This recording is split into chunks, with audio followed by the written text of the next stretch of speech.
What's up, everybody? Brett here, back today playing some more Battle Brothers. It's day 100. It's midday. And we are out in the wilderness exploring. We've got a battle coming up. We killed those Berserkers at the end of the last episode.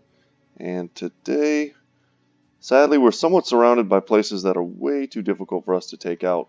But we're also relatively near the Fog of War. So we're going to try and explore. We've got a few small things to do before then. We're definitely going to kill these Orc Marauders as soon as we can. But first, Leisureside the Thaumaturge has leveled. And I was checking out some stuff to give him in terms of perks. So, I don't normally do 2 masteries. But Leisureside is one of the truest forms of a switch character that I've ever seen. Going from crossbow to bill hook pretty much seamlessly. His stats are almost identical in both categories. And we've already positioned him very well to be a heavily armored character. I was looking at, man, where can I get the most value from these perks in terms of his build? And of course the Crippling Strikes Executioner combination comes up.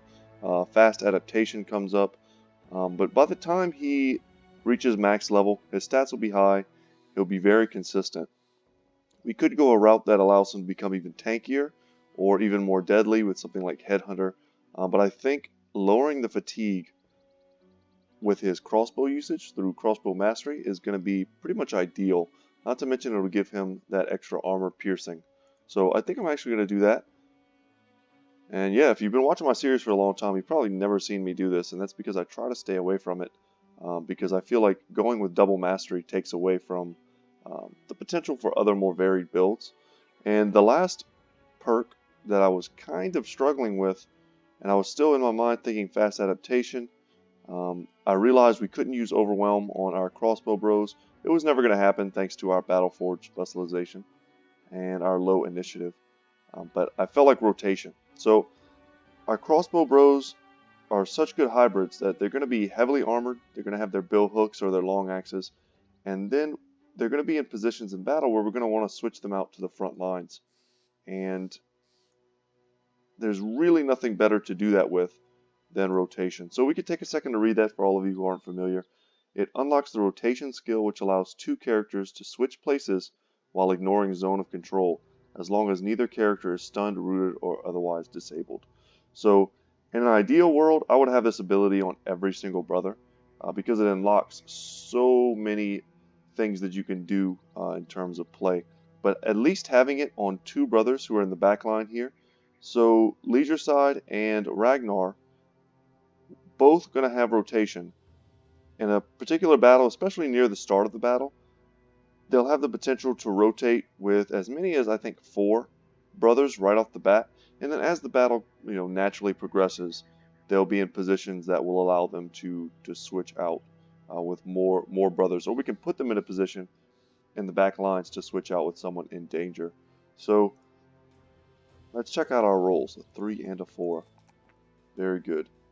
And man, some pretty naturally great rolls here. I think I'm going to take this 4 in fatigue. And yeah, good melee skill, good range skill. Not the best considering his stars, but we needed to round him out quite a bit with some of those other great rolls that we had. And yeah, from now on, these will probably both be up to 80 relatively soon. His fatigue is in a great place. Initiative, not so much, but like I said, he's a crossbow bro. It's not really necessary. And as long as his hit points were above 76 and his resolve was near 60, yeah. So now it's just a matter of fleshing him out. Yeah, without any further ado, let's go ahead and jump into this Orc Marauder fight. Should be easy. There are... Whoa. We don't want to fight them together. Looks like for a second they were... If we'd have just been naturally following them, they'd have pulled us into a much bigger fight with those goblins as well. So let's pass with our archers. Overwhelm's not going to be super relevant on this first turn, because it's going to take them 2 turns to get to us. But what is relevant is allowing them to step forward so that we get better hit chances. Unfortunately for us, there's these 3 grassland positions, which the AI is making good use of. So we have no vision of those. We'll pass. High ground for Skibo, giving him the 80% on his throwing weapons. And he lands all 3 shots, gets the kill, gets Berserk, and then almost takes down another Orc Young. It looks like there are only 2 Orc Warriors on the battlefield. That Impaler did so little damage, it's kind of startling. Spear Wall, and then Indomitable once again to protect us from the stun on the charge. Nice. All we needed was 1. And even with his shield, he's still probably the best target. So against some enemies, you want a shield wall on the charge or a spear wall. Against the orcs, you want an Indomitable. Get that resistance. And it makes their attack patterns really predictable. So the only people that we don't have Indomitable on right now are Skibo and Wonton. Skibo's on the high ground, and he's also standing next to Wonton, who has his spear wall active, which may or may not keep them out. Let's see how they go. If they try to go up and around, they're pretty much screwed, because they're going to have to go such a long distance that our archers are going to be able to take the fight to them. And you see there, they charged pretty much exactly where we thought they would, and now they're super vulnerable. We'll take that 61, mostly because it seems to be a guaranteed kill. 59 isn't great.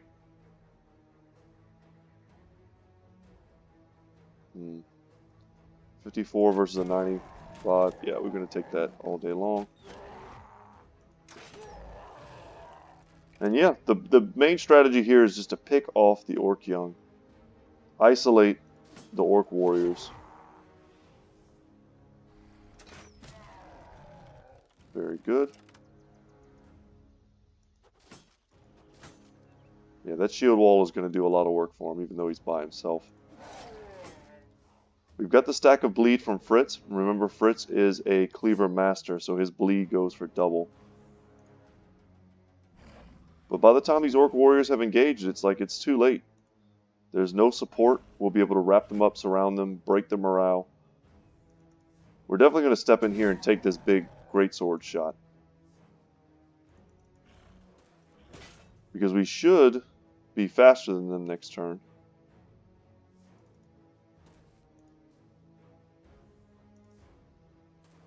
So we've got Sir Lancel, Jotnar, and Svarog. Nice. Ooh, the javelins from the brush.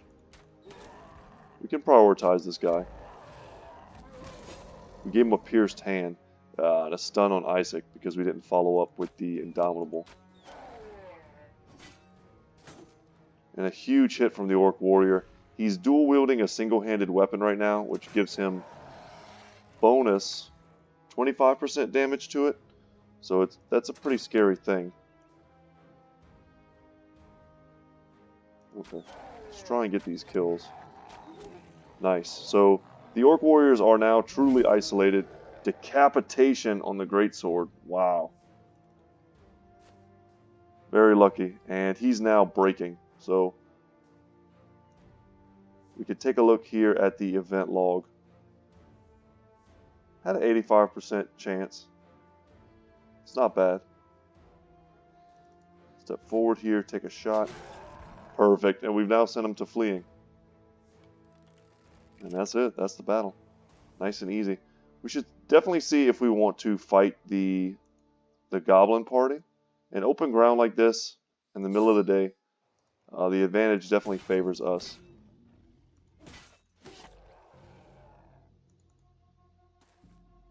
And we have good tools against goblins.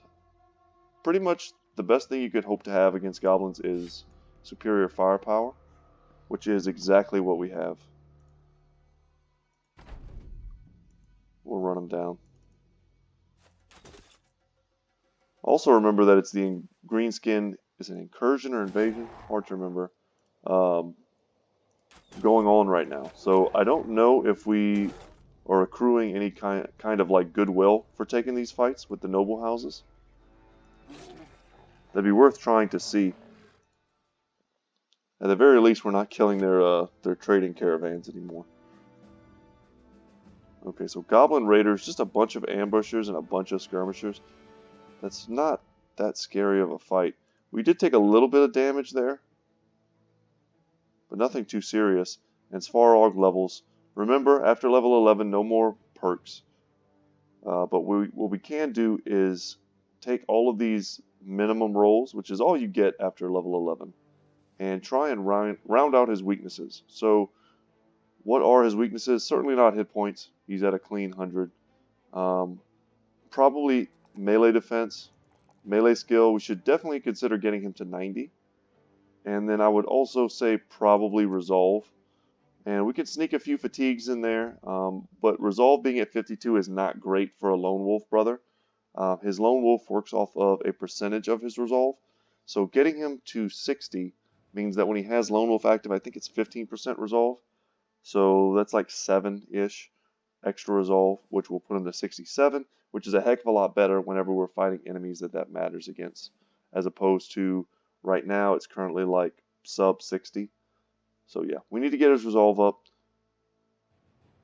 Probably can stop at 90, but ideally we would get him higher than that. And then melee defense being at 11 is not ideal. But with the considerations of underdog, lone wolf, colossus, I mean, we've got reach advantage, indomitable, battleforge. We have a lot of defensive stuff going on in terms of our perks. So he's definitely not vulnerable. He's vulnerable in the ways... Whoa. I don't really want to fight these guys in the forest. That is just an unfun time. So instead of doing that, let's back off for a second, and we can head into the forest without fighting them. And if they attack me, I don't really care. What I'm looking to do is try and grab more unique stuff, and they're going to run for me. That makes sense. At nighttime, goblins are super weak because their accuracy goes down with their archers, and without those, their strategy basically disintegrates. But I'm looking for locations that potentially could offer us unique loot, legendary loot. Our inventory is somewhat full now. We've got an ambition that is asking us to discover places. 5 Unhold. We have enough Unhold armors and things sitting in our inventory. And lo and behold, what we find, the Unhold Graveyard. We found one of the legendary locations in the game. If you watched our last Let's Play, you kind of know what the deal is here. But I'm going to go ahead and read it, because it's a pretty cool legendary location and ultimately harmless. So the Unhold Graveyard, a wide field littered with gigantic bones and skulls. Some are bleached to white, but some are fresh and still have flesh attached to them. So let's head on in. And I'm going to read whatever pops up, but you can see here clearly 3 giant skulls and bones have been added to our inventory, a standard Unhold hide, and a thick white fur. We already had 1 of those. I think we might need 2 in order to make the really cool cloaks that you can make with those. And it's nice to have more hides. We can make quivers with those. We can make war dog armor. And then, of course, getting a full set, 3 giant skull and bones, that's enough to make the bone plating outright with just, the contribution from this location. So let me go ahead and read this description here. And if you're looking at the picture, imagine the elephant graveyard from The Lion King. And that's basically where we're at right now. So it's like this little bit of a sad place, kind of a beautiful place, but also somewhat scary.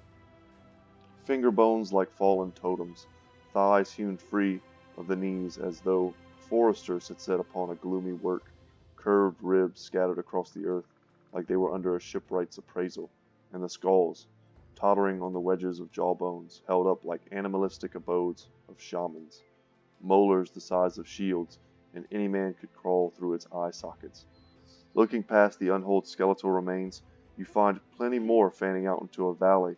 The heaviest of the bones stay where their owner's breath had last ushered them, while the smallest of the sort have long since rolled to the valley ditch and settled there in a wash of white, wimpled with whatever flesh and fur remains. You've no reason to believe that none other than the Unholds themselves plotted their demise here. Violence is not in their shapes. They are sitting up or laying down in peaceful eternities. And indeed, Ozzy points out a great giant, which seems to have recently laid itself to rest. It is nestled into an earthen nook, with its hands wrapped over its knees and its head tilted on a shoulder. It watched the sunset, and will do so for many years to come. Not that you care. You order the men to fan out and collect what they can. Some of these bones or pelts, or what else they've brought, could be of great use to the company. And indeed they are. Stuff like this it always gets me a little bit. These like gentle giants that we kind of always force into fights. I will say though that the abominable guys with all those teeth, they're definitely carnivores. So I'm not unhappy slaying those dudes. But good pick up there. Happy to find another legendary location. Every one of those we find draws us ever closer to eventually finding places like the Black Monolith. Ooh, what's going on here? It appears as though Ragnar the old sellsword has a little bird following him around. Young Skibo. Okay. Now in the company of mercenaries, the apprentice must want to learn from those with plenty of experience on the road earning blood money. While they train, you notice that the sellsword puts most of his emphasis on exercising one's body, being faster than your opponent, and outlasting him are just as important as putting a blade through his brain box. The earnest lad seems incredibly sturdy, or increasingly sturdy, earning some sense of vigor you did not notice before. +2 melee skill, +5 initiative, +3 max fatigue. Skibo the learner gets you for it. So Skibo, that's awesome. It says well done here. Skibo is, yeah, he's an apprentice. So that seems to be kind of a unique event that is focused around perhaps an apprentice and a sellsword. So Ragnar is a sellsword. So I'm pretty sure that's just a unique, yeah, interaction with their backgrounds. I wonder if that can happen with something like a swordmaster or a hedge knight, if they can learn from anyone like that.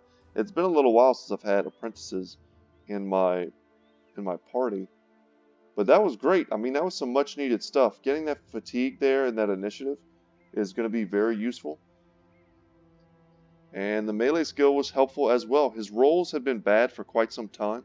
I wonder if that might be an event that triggers if it senses that their stats are low in some way, and it looks to kind of like help you out. I don't know. But either way, very welcomed event. That was some of the highest stat increases that I've ever seen from an event. And yeah, apprentices can start out weak, but it looks like they can end up getting those types of events. And I wonder if we can get more. I mean, I don't see why that would be the last time he learns from someone. Maybe the apprentices kind of like make the rounds with all of your higher tier background brothers and can end up, you know, picking up info from all of them. So here we have quite a dilemma. Crossing these mountains is going to be pretty fatiguing, and at the end of the day, we'll kind of be stuck on the other side of the mountains. But this is not a, well, it shouldn't be that difficult of a goblin fight. And where you start seeing goblin outposts like this, you need to start realizing that you're probably getting close to the goblin city. I would not be surprised if the legendary location of the goblin city is somewhere up there. And it would be great to find it as soon as possible and enter it. That way we can trigger the Goblin Slayer-esque quest line where we have to take out goblin cities and all these other smaller locations in order to unlock the gates for ourselves. So I may not enter this place, even though it would be a decent little fight and give us a chance to get another impaler. Simply because if I come across the goblin city, I'm going to be kicking myself if I take out 2 or 3 goblin locations and don't get the benefit of the quest. So it's already daytime again. The Blood Cleaver's Den. Okay. This is going to be Berserkers. Some Berserkers. Yeah, we're just going to camp. That's actually a pretty small group. Let's camp and wait for dawn. That way we don't have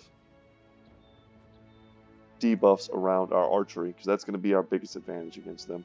So easy fight. Honestly wish we'd face more than something like 6 Berserkers at a time, just for the challenge, because I think we could probably handle around 12 or so without any crazy risk. Although I say that, but then we miss our first 2 shots. Oh no. Well, we've missed a lot of shots, so if they needed an opening, they have it now. We'll take these. Man, we missed the 41% chances. We missed those too.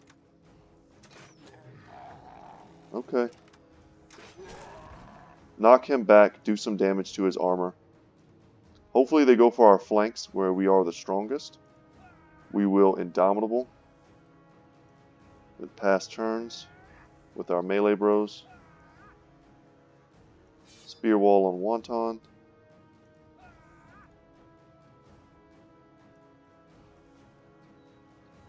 And Indomitable there.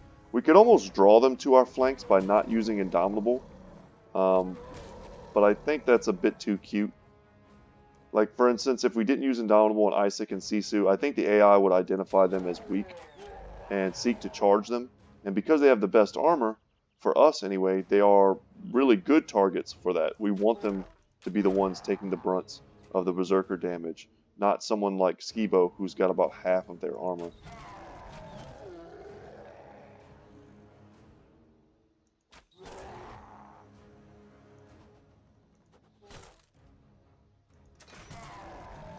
Yeah, it's just all about focus.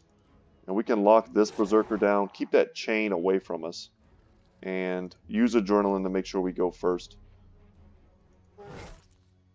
We went for the big overhead strike there.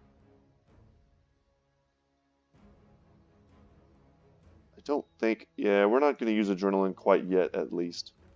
We don't really need it. We've got an 82 there. Yeah, let's use our Impaler, knock him off the high ground. If he wants to go back onto the high ground for some reason, it's going to cost him in fatigue. Not going to use Indomitable. If all they do next turn is charge us, we'll be happy with that. You know what? I'm going to move in here to prevent the step up.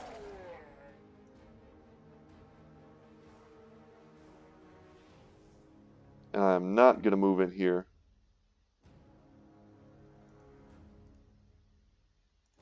Because this chain does a 360-degree attack. And boy, do we not want to get hit, have multiple brothers get hit with this weapon. It's incredibly powerful. It's one of the few weapons that I really wish didn't have the Orc. Almost called it a stigma. The Orc problem attached to it where it reduces your fatigue so heavily after each use. Because it's such a cool weapon and it's pretty unique amongst weapons in the game. Okay. We can get that kill. That's perfect. Now, I don't want to step up because that'll give him the opportunity to do a 360-degree attack. Okay. He went for our shield, which, you know, it sucks. But at least he didn't hit us in the head with that thing.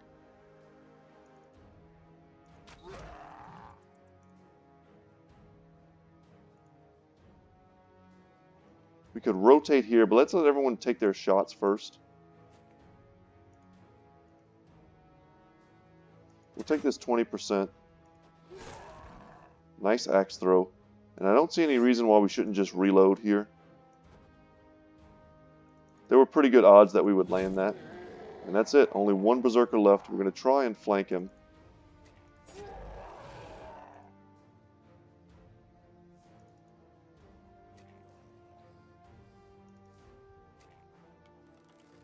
Dang, I should have switched out to the bill hook there. Basically, every turn where this dude lives is dangerous. They have really high resolve. It's not easy to break a Berserker, and because they charge forward so quickly, you almost never even get the chance to. Because either they're dead, or you've got bigger problems. So yeah, generally have to fight them to the last man. Trying to make use of the mountains. Found another Goblin City, so we have two really close to each other. I feel like the Goblin City is either here or here.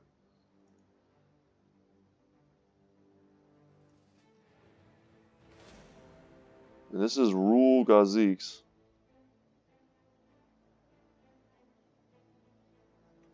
Yeah, that is a dangerous place we do not want to go to. And ambition fulfilled, so we've discovered enough places.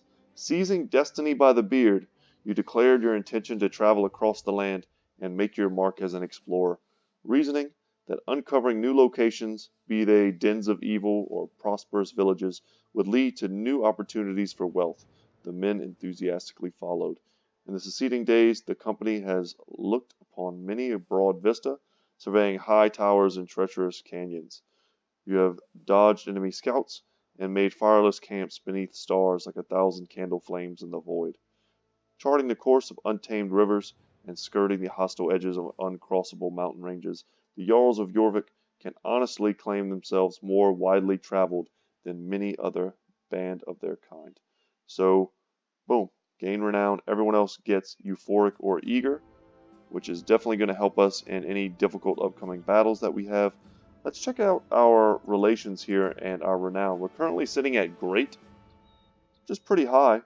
House Harkin is slowly coming back towards neutral, and certainly at the end of the Orc invasion, they'll go back to neutral as well. We're still dreaded in terms of our reputation. Not sure how long that takes to go away. But when we realize there's no taxidermist in our current... Ooh, what do we discover?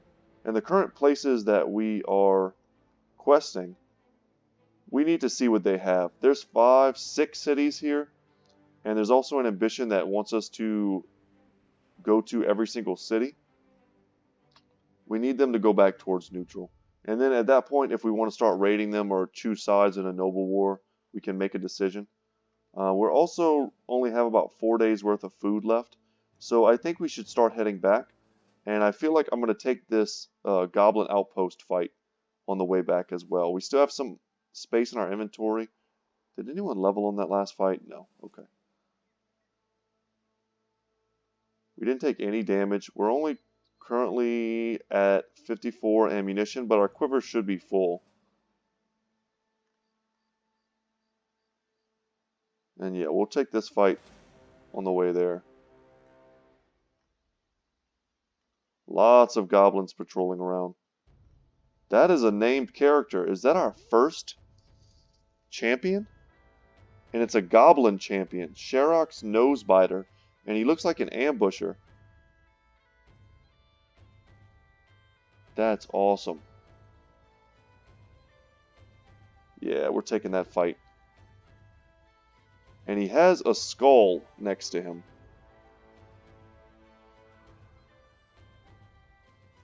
Guys, we're going to fall back real quick, and I'm going to save the game. I've never fought a champion before. I don't know how difficult they are in relation to other units. I've had people tell me that they're incredibly tough. I don't know how tough they could be when they're goblins. But we're going to find out. Yeah, let's take the fight now. Ambushers, skirmishers, all on open ground. Not big numbers, only 10 of them. But if their stats are like ridiculous, I don't want to be surprised.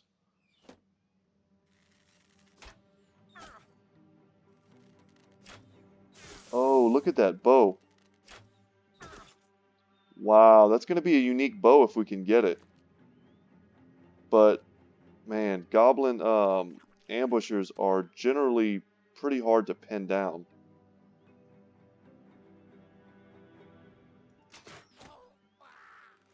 Good hit. We can go for some aim shots, but I mean, aim shots at 22% suck pretty bad. Let's try and kill off a few of the weaker guys first.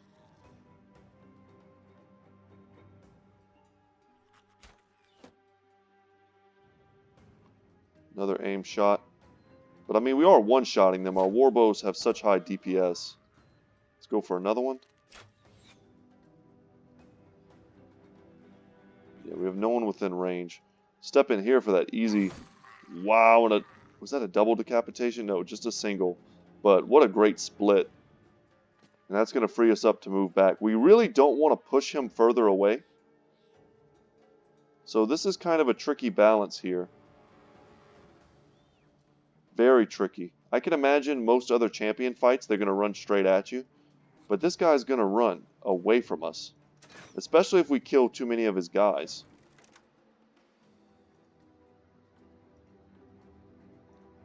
So I think our war dogs are going to come in handy this battle. We're going to want to chase him down and lock him down.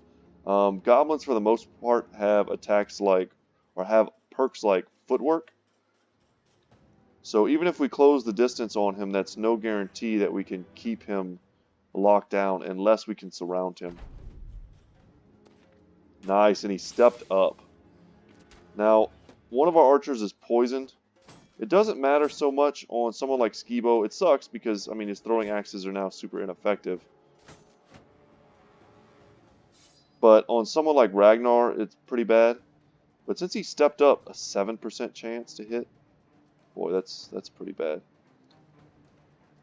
What we can do now... Wow, we miss everything. Well, that felt bad. But what we can do now is try and use our archers to clear the way for our melee characters.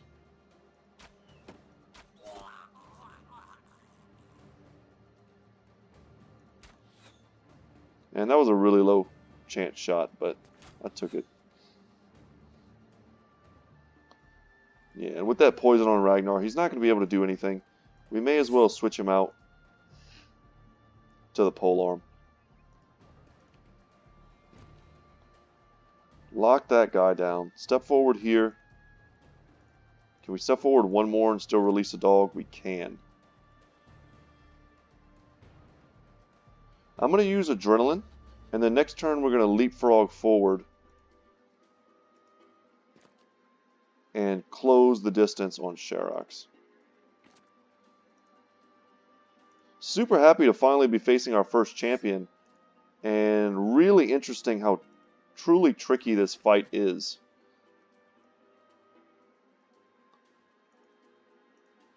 That's a tree. We cannot go there. Step up here.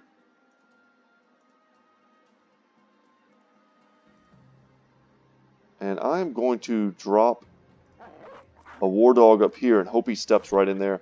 And he kills them he kills the other ambusher for us. And he's already locking down Sherox.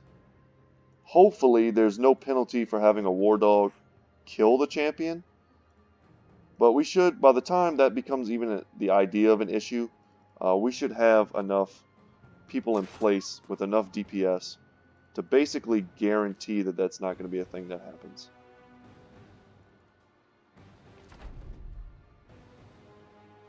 Okay, and in we go. We're going to take a nice cleaver shot. Yeah, and he's going to stand and fight. We may end up losing our dog because goblins are pretty much notorious for shanking dogs. His like 50 armor really doesn't mean anything to that goblin weapon.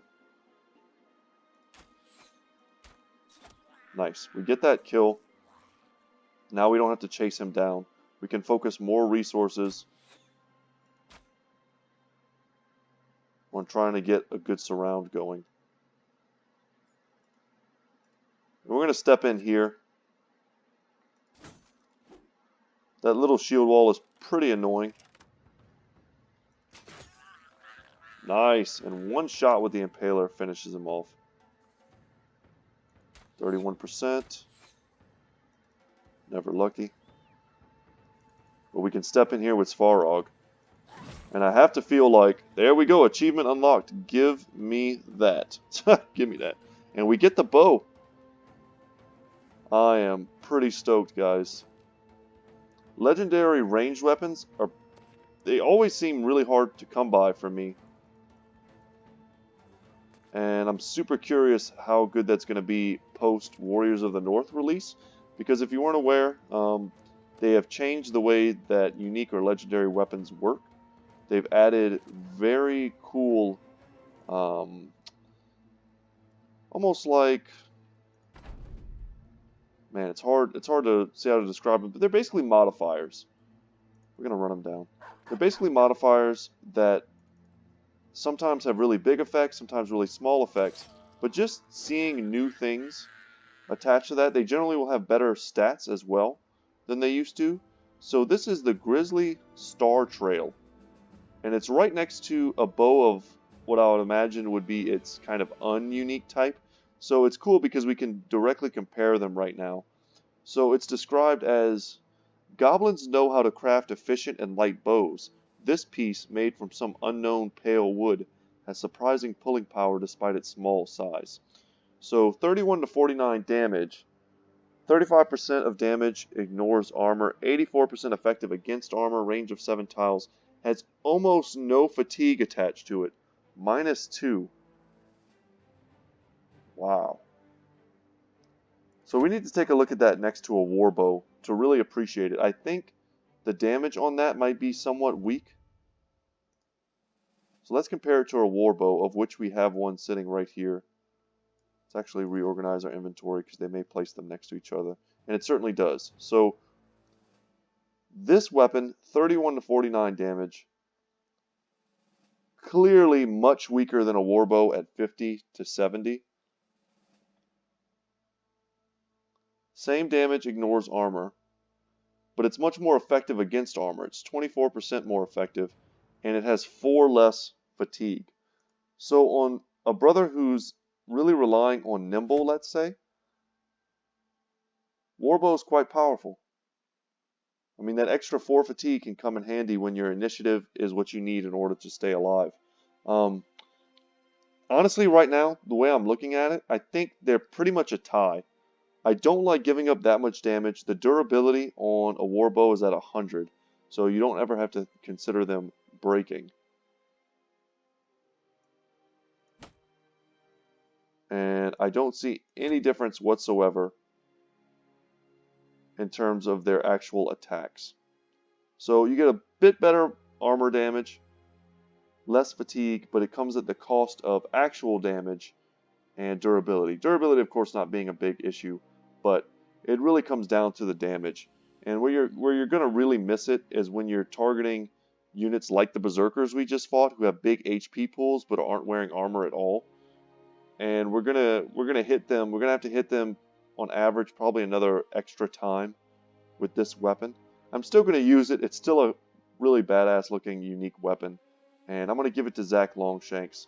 He's currently wearing our stalwart black armor and using our battle standard, which is draining his fatigue pretty heavily. So getting him that extra 4 feels nice. So happy to have that cool first champion encounter. And now we have a level up on Ragnar. And we definitely want to look to Leisure Side's build to see how we wanted to do that. So reach advantage is something he doesn't have yet. We could also make him another true polearm master as well. And also rotation, which is something that I'm kind of leaning towards getting ASAP. And I think I will. I love the idea of the versatility, the uniformity, having 2 rotations in the back line. And let's see what his roles shake out to be. A great 4 roll in range skill, but a terrible melee skill roll.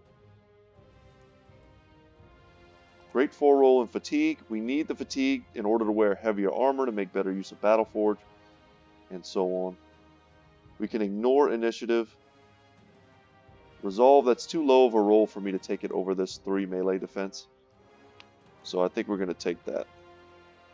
And now, man, that was our first champion, and it's got me looking for him everywhere. All these different places around us.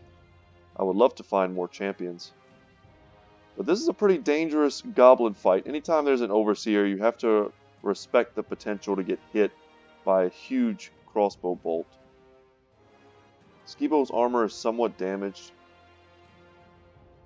And I don't think there's anything we can do with that. While I'm thinking about it, let's take a second to repair some of the more valuable things that we have in our inventory. Orc weapons mainly. Most of the goblin stuff isn't worth repairing. Pretty much all of the orc weapons are. Or all, yeah, you know, grammar. And if the time comes where our inventory gets too full, stuff like the Pharaoh shield, the wooden skirmisher shield, we could just throw that away. Or this completely damaged patched mail shirt that we're not going to repair. Yeah, this is what we want to fix. These man splitters. Super valuable. Okay, well let's go into this Goblin outpost. Like I said, it sucks that we're not getting full value off the eventual quest that we're going to get, but it's fine. There'll be plenty more for us to do. And if Skibo keeps taking these hits, he does have a heater shield. We probably should have given him a kite shield before this. We may want a shield wall with him. They're even throwing their bolas at him.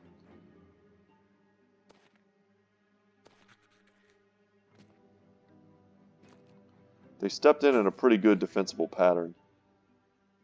It's going to be hard for us to get a pick. But what we can do is take aim shots on the ambushers. Go for these, 46% shots. Hope to get lucky and one-shot them. And I know I've said before, hoping to get lucky is not really a good strategy in Battle Brothers. And the Overseer is going to hang back. I'm actually happy about that.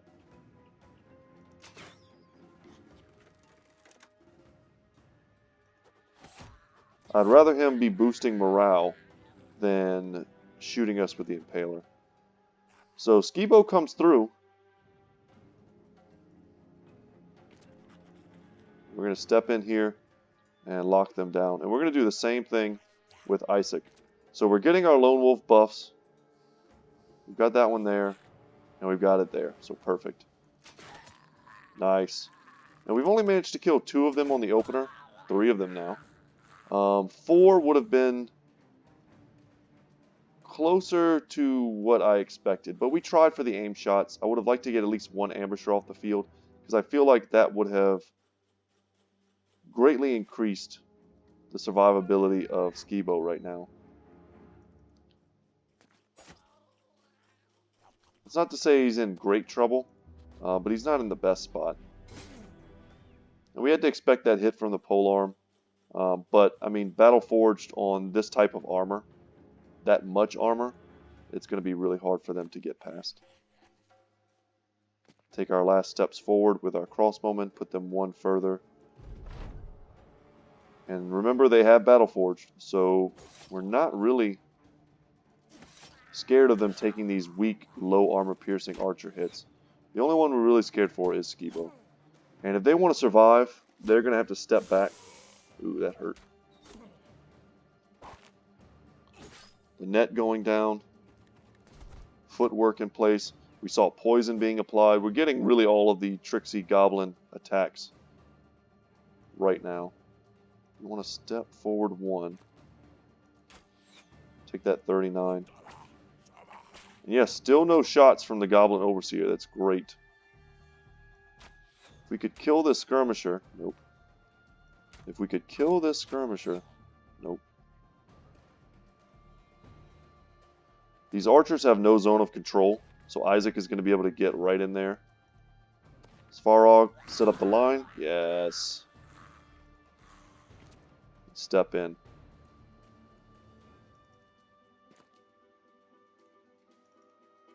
We could have considered trying to break out Wonton using Ragnar, but I thought there was a chance for him to attack, but I guess not. Do we use Adrenaline? I think so. We want to try and hit this Overseer first. Step in behind our shield. Let's free our ally. Now we can step in here. This guy doesn't have a shield. Our chances to hit him should have been really good. As long as we get the kill, I don't care. The dangerous elements of the army are locked down. The front line is gone. And I just want us standing behind a shield, even if it means we have to step forward. Good bleed. Very brave of them to keep taking aim shots like that.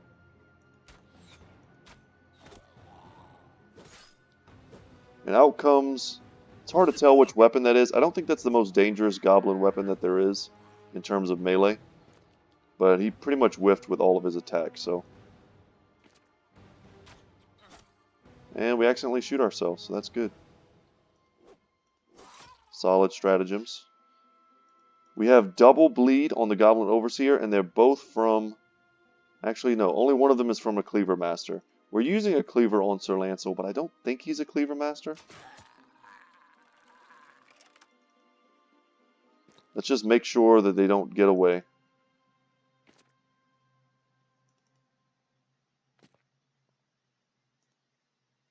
You can step in here and go for a round swing. Nice.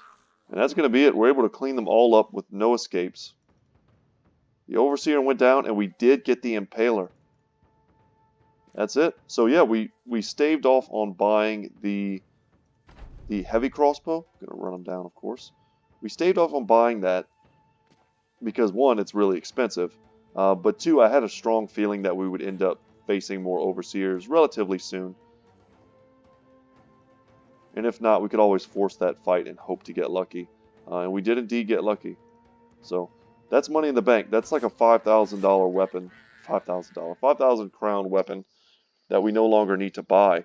And we also picked this up. This is a new item. Golden rank insignia. Like those worn by high-ranking goblin officials. Should be worth something to a collector. Never seen that before. I saw in the notes that they said they added new drops to the goblins, but I thought they meant that they diversified the types of things that could be dropped by goblins, not that they added a whole new sellable item. So it's a pretty expensive thing. I mean, it's essentially just gold for us. We also pick up salt, which is going to be worth several hundred, probably about 400 in the right place. Some, crowns, almost like 3/4 of a stack of ammunition. Tools. This is a very profitable fight for us. And then, of course, the Impaler. So, yeah, like I said, we're pretty full. We don't need 1 grain. Let's make sure we get that Impaler in our inventory above all else. These nets, as much as I love using nets, we will make use of them. But at the moment, they're not very valuable to sell. Neither are these quivers. But these cruel falchions are extremely valuable. And so are the pikes. The bows are pretty costly as well. The boondock bows are not very expensive, but I'm sure we have other things that we can drop before that, like these damaged tree limbs. That's not worth much. We'll take those. Bludgeons are worth almost nothing. Wooden skirmisher shield and these 2 orc shields are worth very little. We're not repairing that. We're not eating that.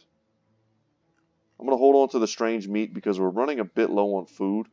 And if our brothers end up eating some strange meat, that's probably not the worst thing that could happen. And I saw in the patch notes also that they increased the number of bolas. So now there's 6. So that makes them pretty tempting to use.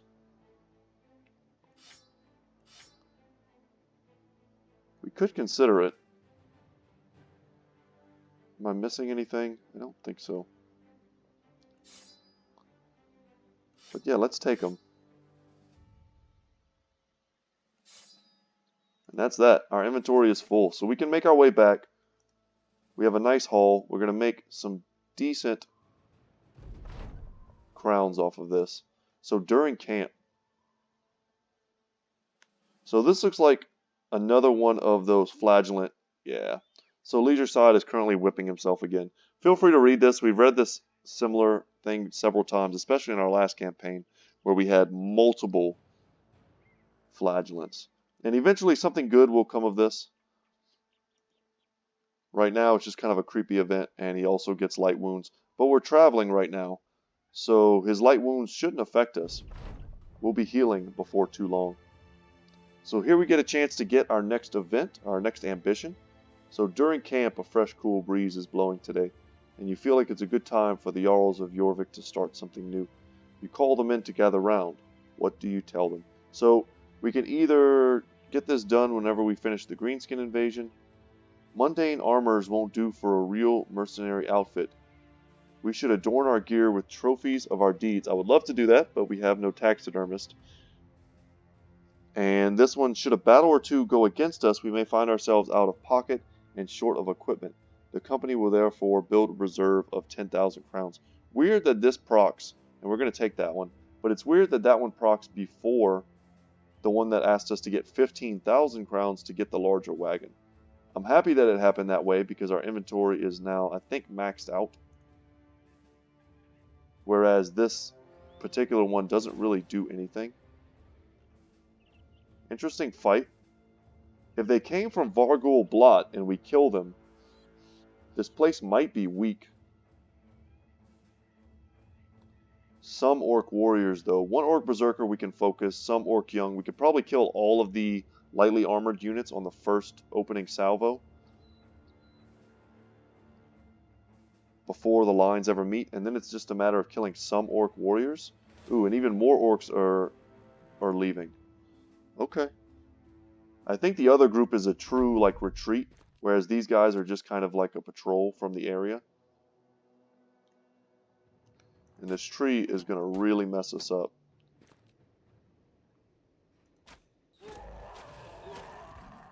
Our line of sight is super skewed.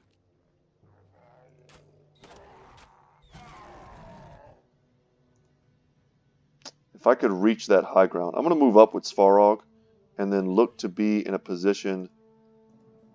They're not in a position, I don't believe, to reach me to charge. So I'm going to look to put myself in a position to be close enough to this high ground that I can take it.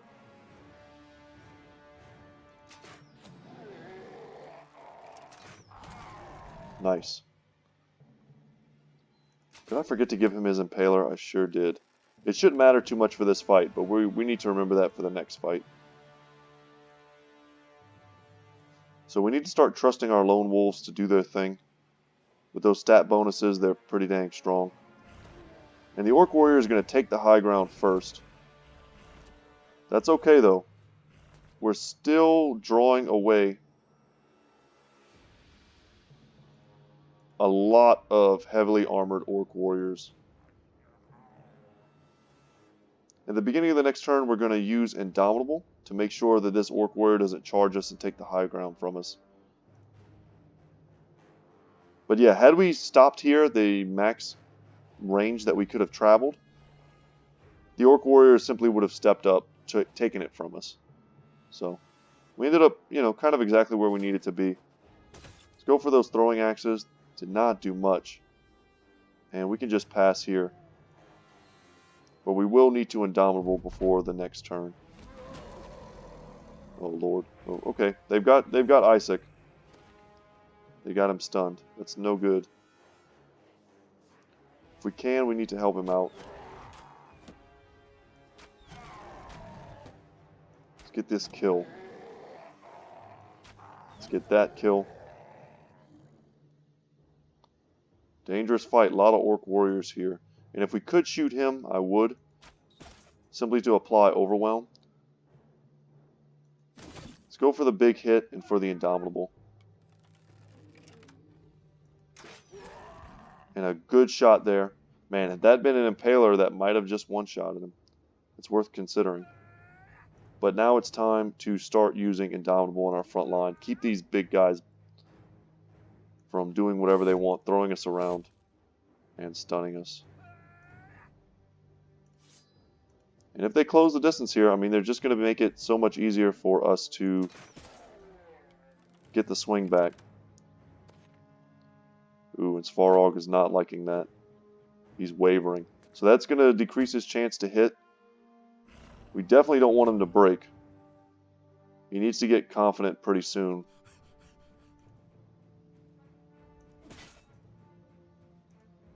We don't need to make use of Adrenaline. We already have... Ooh, we already have... I think we step in here. Initiative over them. Because they're so heavily armored, they're super slow. Step into that pocket we've just made.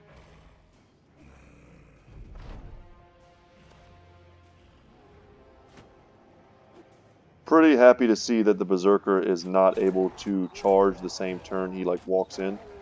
So we are going to happily focus him down.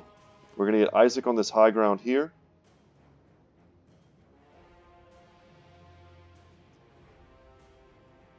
He can't take any of the actions. Let's Indomitable for safety.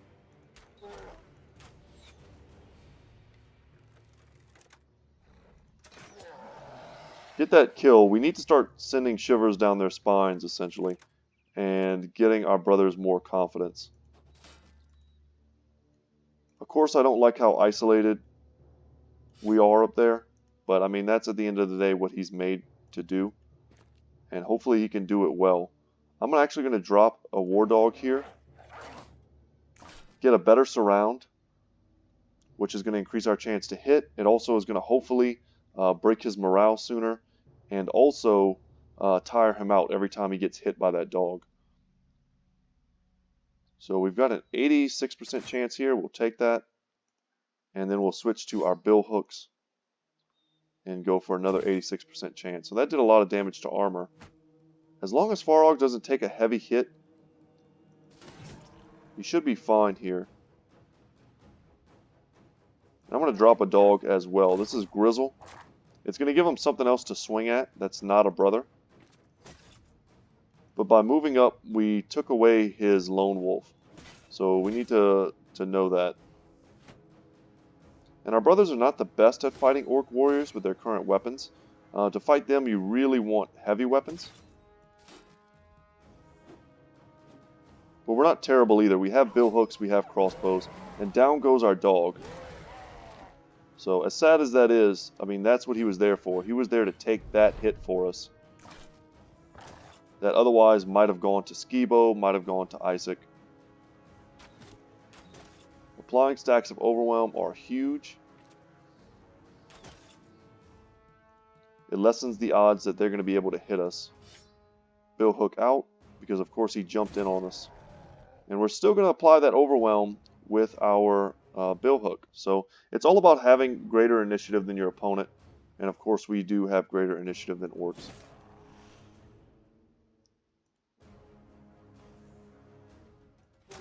We can still shoot a point blank shot there before we have to pull out our other bill hook. If we land just a few more hits, I wouldn't be surprised to start seeing some of these guys breaking. Nice. So he's dead. We could have let him bleed out, but when they bleed out, you don't get the experience. Something I've learned recently. Ugh. Well, they knocked him far enough away that it looks like his lone wolf reactivated somehow. All we need to do is land a couple hits. And they're going to go for Grizzle, and he misses. Perfect. You know, I'm not happy with losing dogs. I know I was kind of nonchalant about how we lost that other dog. But at the end of the day, that was an unarmored war dog. Didn't cost a whole lot. And potentially could save a brother from death. So I'm not unhappy when they take the hit. But an armored war dog like Grizzle up here is pretty expensive. You know, 400 crowns. And watching them go is pretty rough.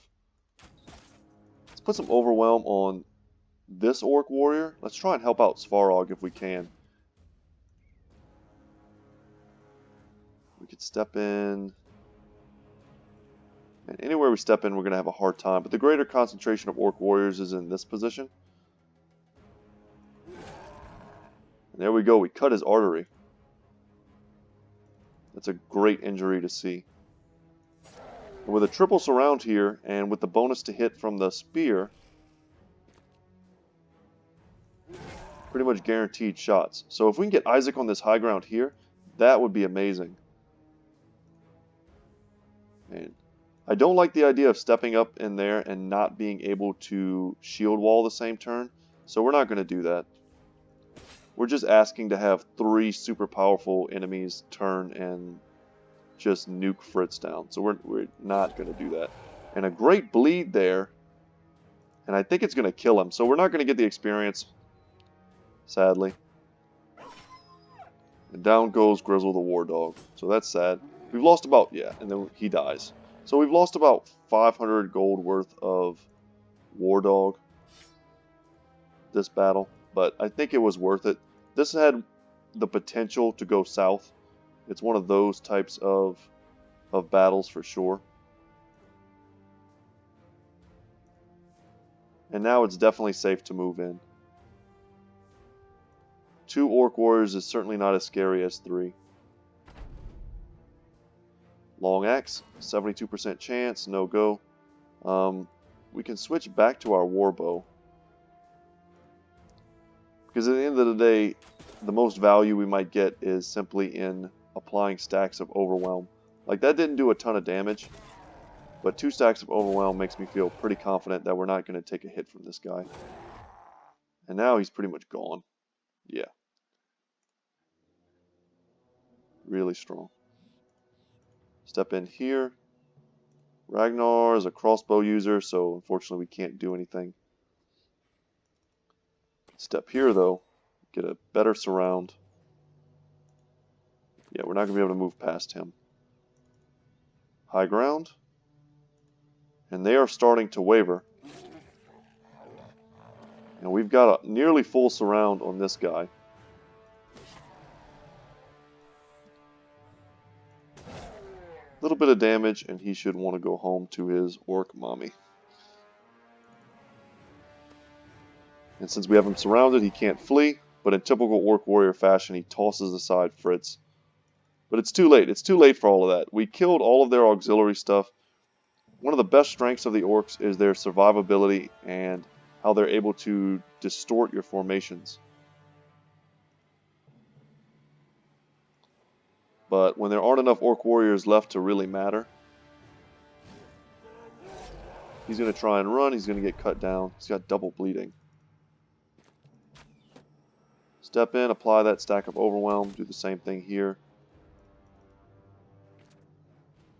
Ozzy is an archer. He should be able to take a shot.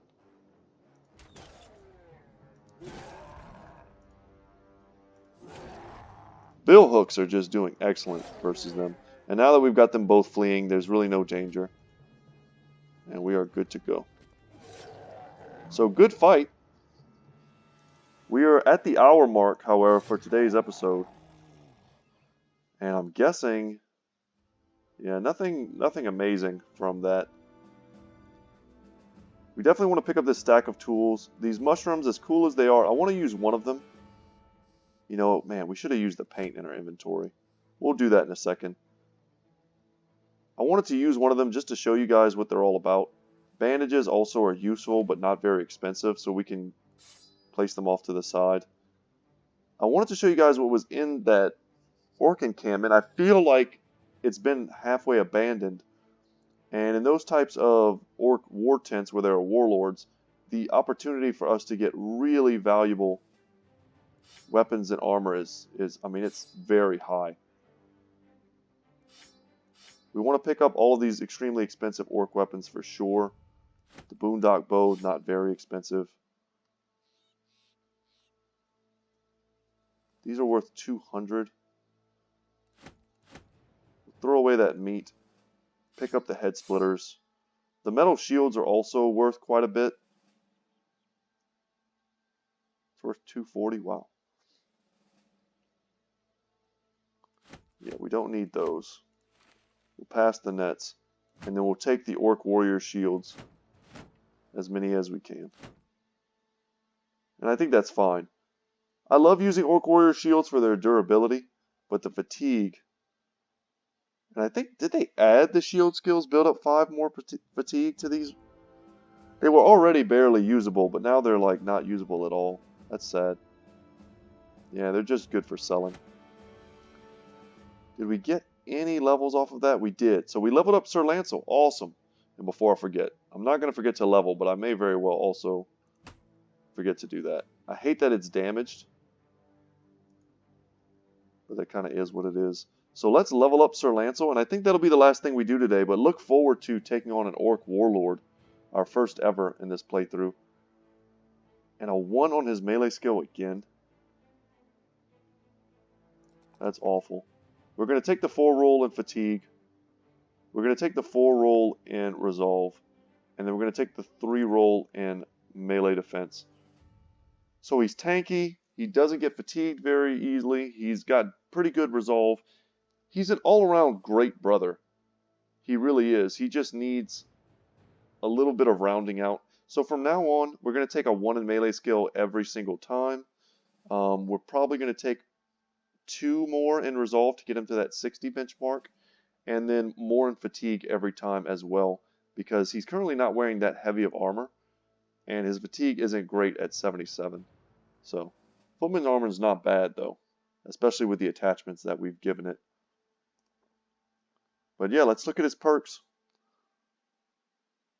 It's another case of I don't know if I really want to lock him into a mastery because we don't have his forever weapon. A military cleaver is a great tier 3 weapon, but it's not a unique, and trust me guys, we're going to pick up lots of unique weapons by the end of this, more than we even need. And I'll hate to be, having a noble sword, a legendary noble sword in my inventory that I can't use or I'm not incentivized to use because we have nothing but cleaver masters in our party. So with that said, I'm basically saying that I'm going to reserve one of these perks. I'm not going to use it. And the difference between these two is really nothing. We've built Sir Lancel and Jotnar identically. And if we're going to continue that, we essentially just want to get Underdog on him. And I think that's a great defensive perk. And I think we're just going to take that. And there we go. And hold off on the last one for some sort of mastery. So what do we see? Borgash.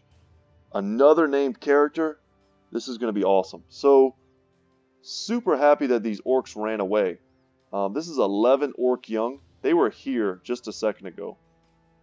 A few orc warriors. I mean, that's essentially what we just fought. Maybe 3 or so. 3 or 4. And Orc Berserker will nuke him. Some orc young will nuke them. And then we'll be left with Borgash, the Warlord. Apparently a champion. So like a champion Warlord. This is going to be an intense fight. I'm pretty hyped about it. Hopefully you guys are too. And guys, as always, thank you so much for watching. Once again, my name is Brett. My YouTube channel is Goodtalk Gaming, and I hope to see you in the next one. Later, guys.